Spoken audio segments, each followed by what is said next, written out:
Good morning, student.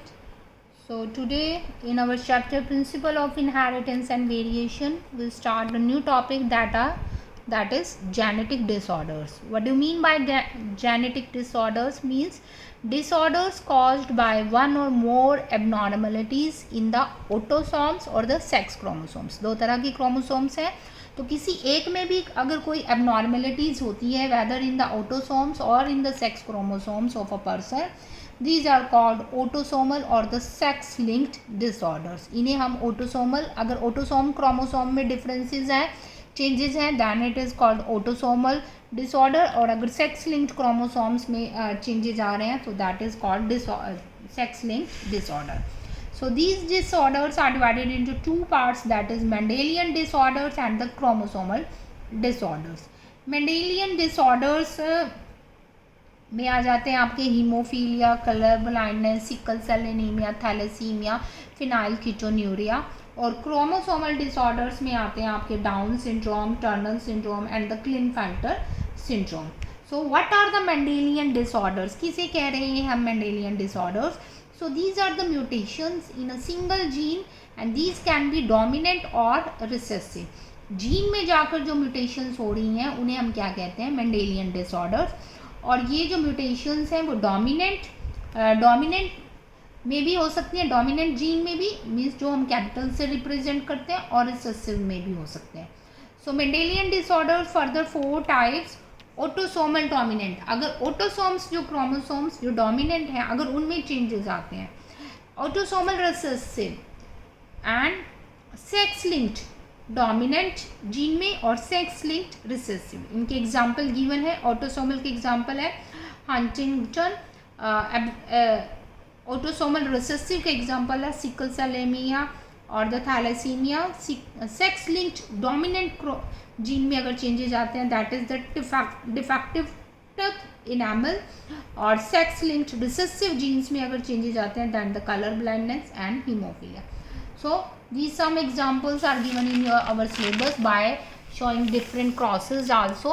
So first we take the example of the hemophilia. So hemophilia is a sex linked disorder. आपके पास question ये भी आ सकता है कि make a cross of a sex linked recessive disorder cross. So you have to make that cross. So that is the cross of haemophilia. So haemophilia एक ऐसा disease है जिसमें क्या होता है कि अगर एक बार ब्लीडिंग स्टार्ट हो जाती है तो वो ख़त्म नहीं होती है, बंद नहीं होती है ब्लीडिंग. तो एक माइनर से कट से भी ब्लीडिंग इतनी हो जाती है कि सर्जरी ही करके बंद कर सकते हैं. So these are transmitted from unaffected carrier female to the male offspring. ये जो डिजीज़ है इसके लिए जो कैरियर है वो तो क्या है? लेडी है. लेडी में अनअफेक्टेड है, उसमें हीमोफीलिया डिजीज़ नहीं दिखाई दे रहा है. She act only as a carrier. और जो डिजीज़ दिखाई देता है वो किस में दिखाई देता है? मेल ऑफस्प्रिंग्स में दिखाई देता है. एग्जाम्पल है क्वीन विक्टोरिया.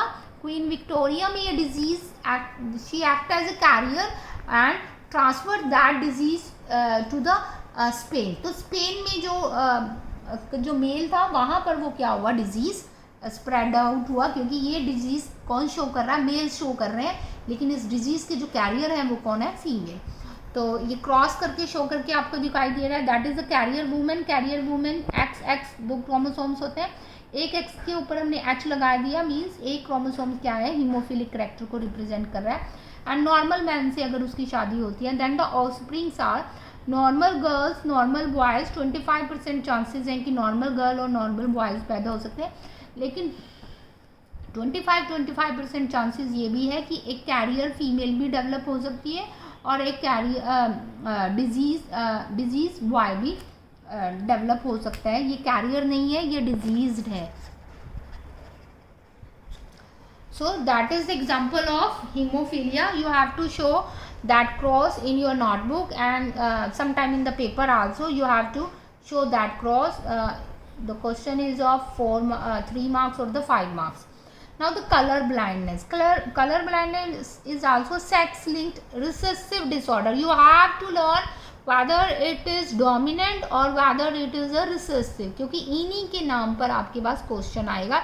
जरूरी नहीं है डायरेक्ट आपसे कलर ब्लाइंडनेस पूछा जाए. So sex linked recessive disorders का एक क्रॉस बनाकर दिखाओ. सो ये जो डिसऑर्डर होता है कलर ब्लाइंडनेस मीन्स दो कलर्स ऐसे जो फॉर एग्जांपल रेड और ग्रीन कलर जिसके अंदर आप क्या कर सकते हैं, ये पर्सन डिस्क्रिमिनेशन नहीं कर सकते कि उसको रेड कलर दिख रहा है या ग्रीन, दोनों सेम दिखाई देंगे।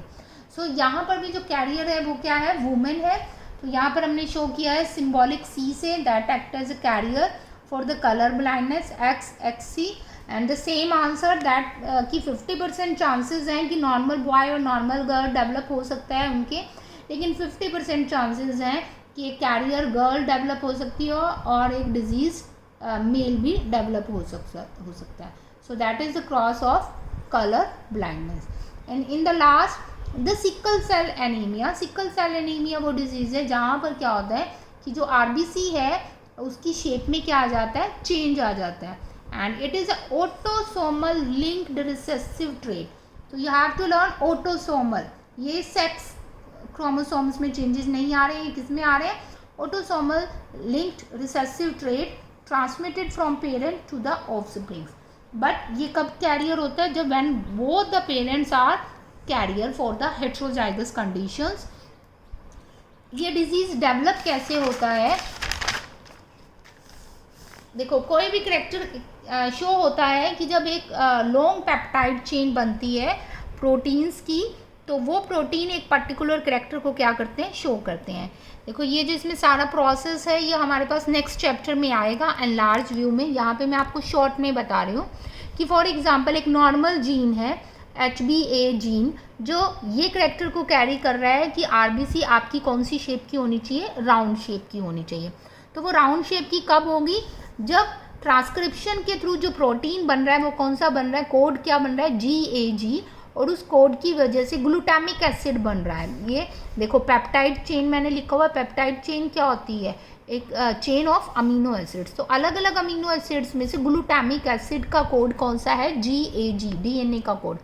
तो GAG से ग्लूटामिक एसिड बना 6th पोजीशन पर, तो एक नॉर्मल HBA पेप्टाइड चेन बनी। लेकिन अगर वेरिएशंस होती हैं, कुछ चेंजेस आती हैं, तो क्या होता है कि GAG की जगह GUG कोड बनेगा और GUG की वजह से जो ग्लूटामिक एसिड बनना था उसकी जगह क्या बन गया, वैलिन बन गया। उसकी जगह से कौन सा बन गया, वैलिन अमीनो एसिड बन गया। और वैलिन जब उस चेन में आ गया तो जो पेप्टाइड चेन है वो कौन सी होगी, HBS। यहाँ पर क्या आ गया, सिकल सेल एनीमिया। मतलब कि जो अब RBC जो डेवलप होंगी इन अमीनो एसिड्स की लॉन्ग चेन से, तो वो RBC की शेप ओवल नहीं होगी। So that caused by the substitution of glutamic acid by the valine, कि बनना ग्लूटामिक एसिड था लेकिन बन गया क्या, वैलिन। तो एक कोड चेंज होने की वजह से क्या हो गया, ग्लूटामिक एसिड की वजह से RBC राउंड शेप में बन गई, लेकिन यहाँ पर अब वैलिन की वजह से RBC की राउंड शेप नहीं रही, और जिसकी वजह से क्या हो गया, sickle cell anaemia disease develop हो गया, जिसकी वजह से बाइकनकेव शेप हो गई और RBC की, और जिसकी वजह से वो क्या हो गया, वो एक डिजीज़ डेवलप हो गया। लेकिन ये डिजीज़ जो है कई बार बेनिफिशियल भी होता है। दिस डिफेक्टेड बेनिफिशियल, वो कहाँ के लोगों के लिए बेनिफिशियल है, वो अफ्रीका में एक जगह है जहाँ पर ये डिजीज़ के लिए ये जीन बेनिफिशियल है, मलेरियल प्रॉन एरियाज़ में, क्योंकि वहाँ पर जो मॉडिफाइड शेप होती है RBC की, उस पर प्लाज्मोडियम अपना इफेक्ट नहीं दिखा सकता है। So that's why that is beneficial also. So today we have done different types of hemophilia, color blindness and sex-linked recessive diseases. I give you assignment also and you have to complete that assignment in your notebook. Have a nice day.